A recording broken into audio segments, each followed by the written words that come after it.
ओम नमोस्तु नमोस्तु नमोस्तु नमो ओरियंताणं नमो सिद्धाणं नमो वैरियाणं नमो वज्रायणं नमो लोये सोपस्सावणं ओंकार बिंदु संयुक्तं नित्यं ध्यायन्ति योगिनः कामदं मोक्षदं चैव ओंकाराय नमो नमः।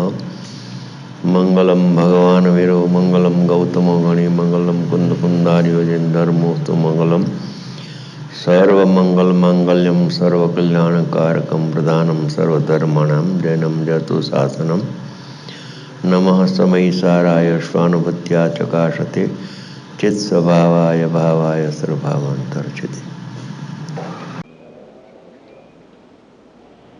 ओंकार बिंदु संयुक्तम नित्यं ध्यायन्ति योगिनः कामदं मोक्षदं च ओंकाराय मंगलम भगवान वीरो मंगलम गौतमो सर्वमंगल मांगल्यम सर्वकल्याणकारकम प्रदानम सर्वधर्माणां नमः समयिसाराय स्वानुभूत्या चकाशते चित्स्वभावाय।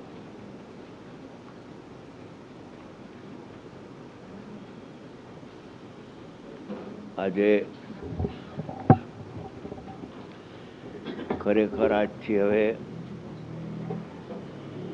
જ્ઞાનની પર્યાયનો જે સ્વભાવ છે શું આત્મા પણ છે અને આત્મામાં પણ એક જ્ઞાન સમયે સમયે પ્રગટ થાય છે જેનું નામ ઉપયોગ છે। એ જ્ઞાનની પર્યાયનો સ્વભાવ શું છે? જ્ઞાનની પર્યાયનો સ્વભાવ એટલે કે જ્ઞાયકનો સ્વભાવ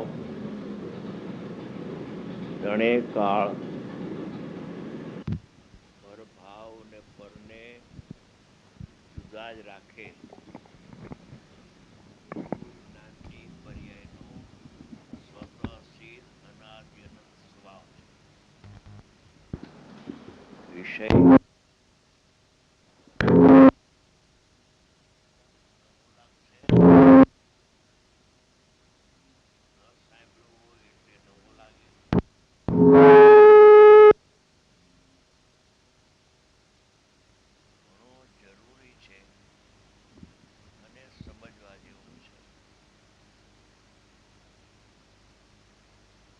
જ્ઞાનની પર્યાય સ્વચ્છ છે, અનાદિ અનંત। જ્ઞાનની પર્યાય કદી પણ થઈ શકતી નથી અને મલિનતા જેમાં દેખાય તે જ્ઞાન નથી એમ સમજવું। સ્વચ્છતાથી ભરેલો જ્ઞાન સ્વભાવ છે। હવે એ જ્ઞાનની પર્યાયમાં સ્વચ્છતા હોવાથી સ્વપરનો પ્રતિભાસ થાય છે।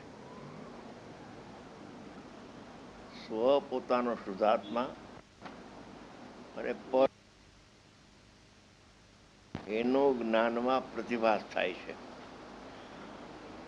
દર્પણના દ્રષ્ટાંતથી હમણાં સમજાવશે, આ તો ઉપરથી થોડું લઉં છું।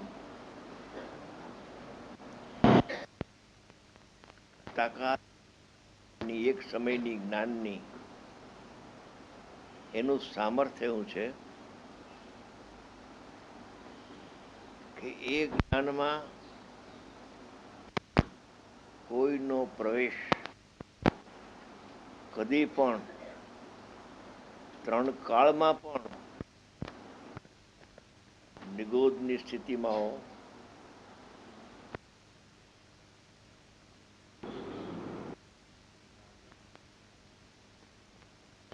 કે કેવળ જ્ઞાનની અવસ્થામાં જ્ઞાન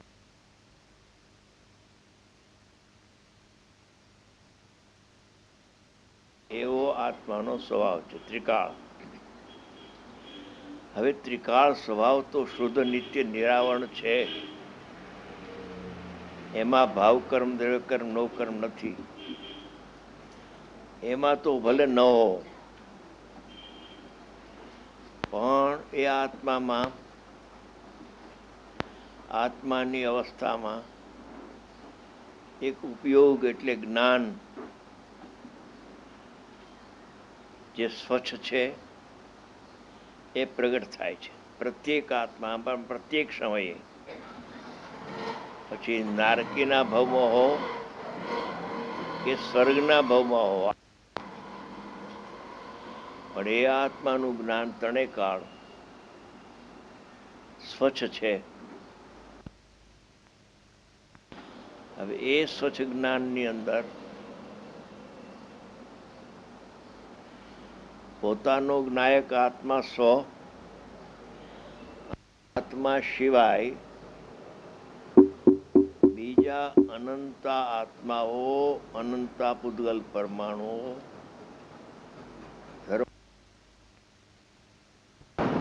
એવા 6 દ્રવ્યો અને સંખ્યા એ અનંત દ્રવ્યો પર, એક સ્વ અને બાકી બધું પર, એ 2 પ્રકારના સ્વ પર પદાર્થો અને એના ભૂત ભવિષ્ય વર્તમાન 3 કાળના પર્યાયો સહિત એ જ્ઞાનમાં પ્રતિભાસે છે. પણ એ પ્રતિભાસનું સામર્થ્ય શક્તિ એવી છે, એ બધું પ્રતિભાસવા છતાં એ જ્ઞાન ઉપયોગમાં કાંઈ આવતું નથી.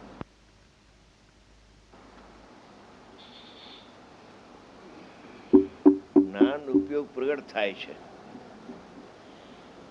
એમાં બધું ઝલકે છે, પ્રતિભાસે છે, પણ કોઈ પણ પરદ્રવ્ય કે પરદ્રવ્ય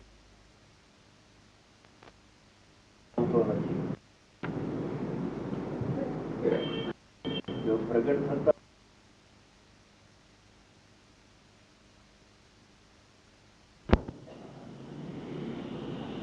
આ ઉપયોગ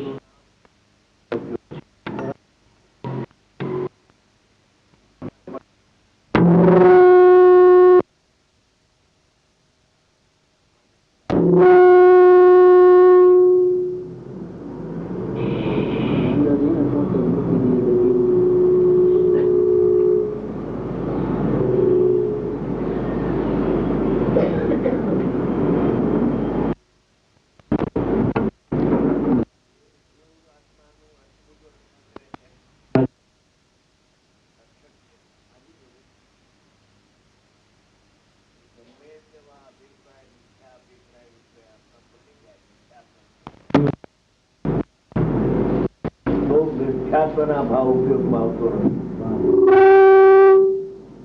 મિથ્યાત્વનો પ્રતિભાસ થાય, બરાબર, રાગનો પ્રતિભાસ થાય, રાગના દુઃખનો પ્રતિભાસ થાય, રાગ અથવા રાગનું પણ જે દુઃખ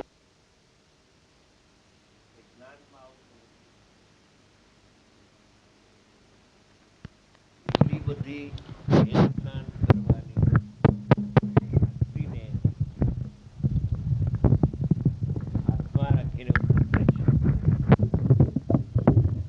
કરીને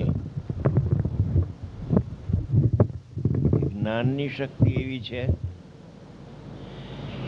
કે એમાં લોકાલોક પ્રતિભાસે, મિથ્યાત્વ પ્રતિભાસે, રાગ પ્રતિભાસે, દુઃખ પ્રતિભાસે, શરીર પ્રતિભાસે, બધું એમાં પ્રતિભાસે. પ્રતિભાસ એટલે ઝલકે ખરું, પ્રતિભાસનો અર્થ ઝલકે ખરું, પણ કોઈ પણ પરદ્રવ્ય કે પરદ્રવ્યનો ભાવ એ ઉપયોગમાં આવી શકતો નથી. એક સમય માત્ર પણ આવતો નથી. જ્ઞેયોના પ્રતિભાસ ભલે થાય, પણ જ્ઞેયો જ્ઞાનમાં આવતા નથી. જ્ઞેયો જુદા ને જુદા રહે છે. એવી એક આપણું રક્ષણ કરે એવો એક ઉપયોગ પ્રગટ થાય છે, રક્ષક છે. ઉપયોગમાં કાંઈ પ્રવેશ થતો નથી, કોઈ ચીજ પ્રવેશતી નથી ઉપયોગમાં. એને સ્વપરનો પ્રતિભાસ કહેવામાં આવે છે. એ સ્વપર પ્રતિભાસ થાય છે જ્ઞાનમાં, એને જ્ઞેયાકાર જ્ઞાન પણ કહેવામાં આવે છે. જેમાં સ્વપર બે જ્ઞેયો પ્રતિભાસે છે, બે પ્રકાર, એને જ્ઞેયાકાર જ્ઞાન કહેવામાં આવે છે. એ જ્ઞાનની અવસ્થા છે. જ્ઞેયની અવસ્થા જ્ઞાનમાં નથી આવતી, જ્ઞેયોની અવસ્થા જ્ઞાનમાં નથી આવતી. પણ જેવા જેવા સામે જ્ઞેયો હોય છે એનો પ્રતિભાસ અવશ્ય હોય છે, થાય છે, હોય છે. પ્રતિભાસ હોવા છતાં એમાં પ્રવેશ નથી. જેમ દર્પણમાં ગમે એવા પદાર્થનો પ્રતિભાસ હો તો પણ દર્પણની સ્વચ્છતાને આંચ આવતી નથી, એક અંશ માત્ર આંચ આવતી નથી. સ્ફટિકમણીમાં ગમે એટલા ફૂલોનો ઢગલા હો, એનો પ્રતિભાસ હો, પણ સ્ફટિકમણી સ્વચ્છતાને, એની પર્યાયની સ્વચ્છતાને આંચ નથી આવતી. તો સ્ફટિકમણીના દળને તો ક્યાંથી આવે આંચ? પર્યાયમાં લાલ ફૂલનો પ્રવેશ નથી. લાલ ફૂલની રતાશ એ પર્યાયની, સ્ફટિકમણી પર્યાય જ નથી. એ તો ફૂલની રતાશ છે ને, એ રતાશ તો ફૂલથી અભિન્ન છે. અને એનો જે પ્રતિભાસ થાય છે સ્ફટિકમણીમાં, એની સ્વચ્છતા સ્ફટિકમણીથી અભિન્ન છે. અને લાલ ફૂલ અને લાલ ફૂલની જે પર્યાય એનાથી ભિન્ન છે, અને એનો પ્રતિભાસ સ્વચ્છતાથી અભિન્ન છે. ફરીને સ્વચ્છતા છે એ ફૂલની અવસ્થા નથી, સ્વચ્છતા છે એ સ્ફટિકમણીની અવસ્થા છે. એ અવસ્થામાં લાલ પર્યાયની ઝલક આવી એટલી વાત સાચી, પણ એ ઝલક છે એ તો સ્ફટિકમણીની પર્યાય છે, એ ફૂલની પર્યાય નથી. ફૂલની પર્યાય ફૂલમાં છે. અને એનો જે સ્વચ્છતામાં પ્રતિભાસ થયો, એ પ્રતિભાસ છે એ સ્વચ્છતા છે, ને સ્વચ્છતા છે તે સ્ફટિકમણીથી અનન્ય છે. સ્વચ્છતા છે, સ્વચ્છતા નહીં લેવી. એ પ્રતિભાસ છે ને રાતાનો, એ સ્વચ્છતાનો દ્યોતક છે. એ સ્ફટિકમણી રાતી થઈ એમ કહેતું નથી. સ્ફટિકમણીની પર્યાય સફેદ એ સ્ફટિકમણીનું લક્ષણ છે, અને લક્ષને પ્રસિદ્ધ કરે છે. એ સફેદ પર્યાય આ રાતી થઈ ગઈ, સ્ફટિકમણી રાતો થઈ ગયો એમ પ્રસિદ્ધ કરતો નથી. એવી અપૂર્વ વાત પ્રતિભાસની બહાર આવી છે. અને એ આપણે પુરુષાર્થ સિદ્ધિ ઉપાય જે આપણે પહેલી ગાથા લીધી 124 કુંદકુંદ ભગવાનની અર્થવિકલ્પ જ્ઞાન, હવે એ જ વાત પહેલી ગાથામાં માંગલિકમાં પુરુષાર્થ સિદ્ધિ ઉપાયમાં કરે છે. એમાં દ્રષ્ટાંત આપશે દર્પણનું. દર્પણના દ્રષ્ટાંતથી સમજવું કાંઈક સહેલું થશે, કાંઈક સહેલું થશે.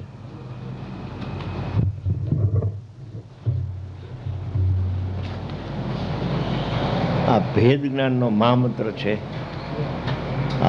એવો પહેરગીર મળી ગયો છે આપણને, ઉપયોગ કોઈનો પ્રવેશ થવા દે નહીં.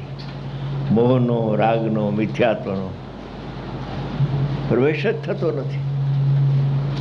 હા, જ્ઞાનની સ્વચ્છતામાં એનો પ્રતિભાસ દેખીને રાગ મારામાં થાય છે એવી ભ્રાંતિ કરે તો થાય, પણ એ નિયમથી ભ્રાંતિનું કારણ નથી.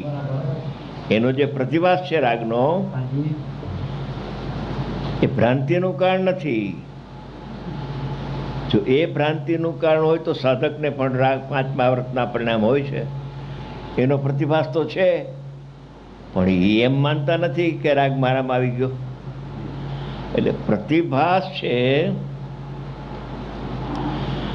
તે બંધમોક્ષનું કારણ નથી. પણ જ્યાં રાગનો પ્રતિભાસ થાય, હું રાગી, એ પ્રતિભાસનો એને દુરુપયોગ કરી લીધો અને રાગી હું એમ માનવા બેઠો, તો પણ રાગી થઈ શકતો નથી, અશક્ય છે. આત્મા પોતાના સ્વભાવનો ત્યાગ કરે, છોડે,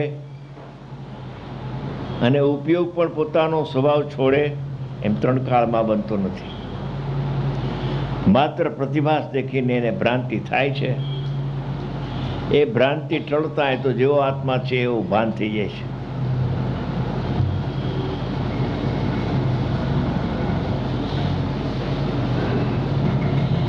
હવે ગ્રંથકર્તા શ્રી અમરચંદ્ર આચાર્ય દેવ મંગલાચરણ નિમિત્તે પોતાના ઈષ્ટદેવનું સ્મરણ કરીને, માંગલિક છે, પેલી ગાથા છે. આ જીવનું પ્રયોજન સિદ્ધ કરવાના કારણભૂત પુરુષાર્થ, સિદ્ધિ, ઉપાય. પુરુષ એટલે આત્મા, પુરુષાર્થની સિદ્ધિ, પુરુષાર્થ, સિદ્ધિ, ઉપાય, આત્માની પ્રાપ્તિનો આમાં ઉપાય બતાવ્યો છે. પ્રયોજન સિદ્ધ થવાના કારણભૂત નિશ્ચય વ્યવહાર, ઉપદેશ જેવા જેમાં છે એવા ગ્રંથનો આરંભ કરે છે. આ ચરણાનુયોગની મુખ્યતાનું શાસ્ત્ર છે. આમાં ચરણાનુયોગની મુખ્યતા છે એટલે નિશ્ચય વ્યવહાર 2 લીધા છે. પણ નિશ્ચય પ્રગટ થયા સિવાય વ્યવહાર હોતો નથી. એટલે નિશ્ચયની પ્રાપ્તિ ઝડપથી જીવને કેમ થાય, એ હેતુથી આ પેલી ગાથાની રચના થઈ છે, જેમાં પ્રતિભાસનો આબેહૂબ સ્વરૂપ